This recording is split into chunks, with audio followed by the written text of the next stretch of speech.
પાંજરાપોળ 4 રસ્તા પર municipal corporation દ્વારા કરોડો રૂપિયાના ખર્ચે ઓવરબ્રિજ બનાવવામાં આવી રહ્યો છે, જેના માટે બંને તરફ સર્વિસ રોડ બનાવવા માટે મોડી રાત્રે નડતરરૂપ ઝાડ કાપવાની કોર્પોરેશન દ્વારા શરૂઆત કરાઈ હતી, જેને પગલે અહીં મોટી સંખ્યામાં પર્યાવરણ પ્રેમી અને સ્થાનિક લોકો ભેગા થઈ ગયા હતા અને કોર્પોરેશનની ટીમ સાથે બોલાચાલી કરી વિરોધ નોંધાવ્યો હતો, જેથી ગાર્ડન વિભાગની ટીમ પરત આવી ગઈ હતી.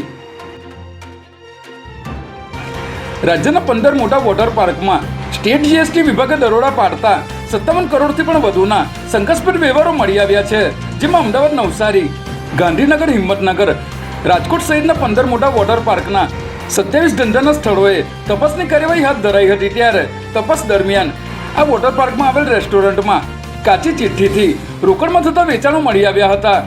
ગ્રાહકો QR કોડથી પેમેન્ટ કરે તેવા કિસ્સામાં પણ વેચાણો છુપાવવામાં આવ્યા છે અને જીએસટી સહિતની એન્ટ્રી ફી હિસાબી ચોપડે ન દર્શાવી કરચોરી આચરવામાં આવતી હોવાનું ધ્યાને આવ્યું હતું.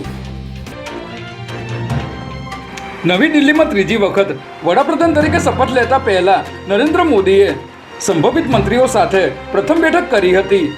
વડાપ્રધાનના નિવાસ સ્થાને 22 સાંસદો સાથેની બેઠકમાં મોદીએ 100 દિવસના રોડમેપની ચર્ચા કરી તેને અમલમાં મૂકવા માટે સૂચનાઓ આપી હતી.